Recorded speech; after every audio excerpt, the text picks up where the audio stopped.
મારું નામ બિલાલભાઈ વર છે. પોલીસ ફાઇલ સાપ્તાહિકનો હું તંત્રી છું.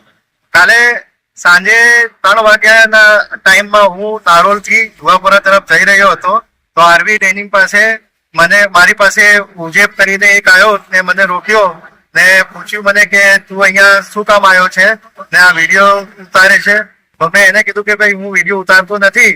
ને પછી હું રોકાઈ ગયો. સામે ઉસ્માનભાઈ હતા તો એને ઉસ્માનભાઈને બોલાવ્યું અને ઉસ્માનભાઈ જોડેથી મને ધમકીઓ અપાઈ અને વિડીયો મારો વાયરલ કર્યો કે આ તું અહીંયા આવીને મારા ન્યૂઝ ચલાવે છે અને મારા વિરોધમાં તું ન્યૂઝ ચલાવે છે, આવું કીધું મને.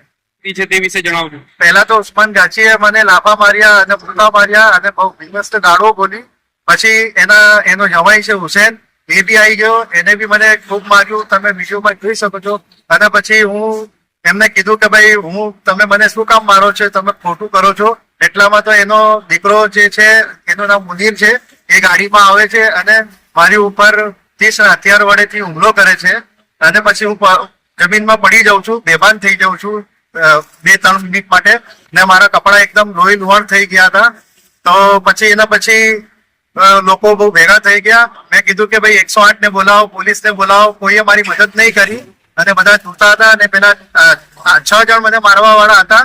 એમાંથી પછી ઉસ્માનભાઈએ કીધું બોલે કે ગાડી લઈ જાઓ, મારી પ્રાઇવેટ ગાડી, એમાં આને લઈ જાઓ દવાખાને, સારવાર કરાવો. બોલે આની બોલે આ મરી જશે. અને હું બહાર બૂમો બી ના પાડી શકું એવી રીતના. ને મારો મોબાઈલ બી લઈ લીધો હતો એમણે અને મારી ગાડી પણ લઈ લીધી હતી. હું કોને ફોન કરું, કોને કહું મારી આપી હતી. અને મને બળજબરીથી લઈ ગયા દવાખાને. મેં એમને કીધું કે એલજી લઈ જાઓ, મને એસવીપી લઈ જાઓ, સિવિલ લઈ જાઓ, પણ એ કોઈ પ્રાઇવેટ દવાખાના વટવા ખાતે લઈ ગયા હતા. શું થયું? દવાખાનામાં મને લઈ ગયા તો મેં ડોક્ટરને કીધું કે ભાઈ જો મને મારવામાં આવ્યો છે. તો એમણે કીધું કે ના હું તમને ટાંકા કરી દઉં છું. મને 6 ટાંકા આવ્યા છે, તમે જોઈ શકો છો. અને બીજું પછી ત્યાંથી મને એની ઓફિસમાં લઈ ગયા. આ કપડા બી એને મને અપાયા, મને કપડા પહેરી લે, આ તારા કપડા લોહી વાળા થઈ ગયા છે, તો આ તું સારું નહીં લાગે. કપડા ફાટી ગયા હતા મારા. પછી એ મને ઓફિસમાં લઈ ગયા એમની MS લેન્ડમાર્ક છે ને, સોરી MS લેન્ડમાર્ક ની પેલું આરવી ડેનિંગ, ત્યાં લઈ ગયા હતા. ત્યારબાદ શું થયું? ઓફિસમાં શું થયું?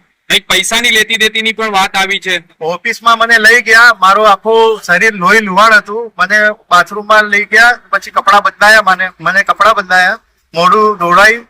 પછી ઓફિસમાં લઈ ગયા, મારો રોજો હતું, રોજો તોડાવી દીધું મારું. ને કીધું દવા લઈને બોલે તું આ બોલે. પછી રોજો તોડાવી દીધું અને પછી જબરજસ્તી મને 25,000 રૂપિયા આપ્યા. ત્યાં તું કોઈને કહેતો નહીં તો પછી તારા બીજા હાલ ખરાબ થઈ જશે અને અહીંયા આવતો નહીં હવે. પોલીસમાં ના જતો તું.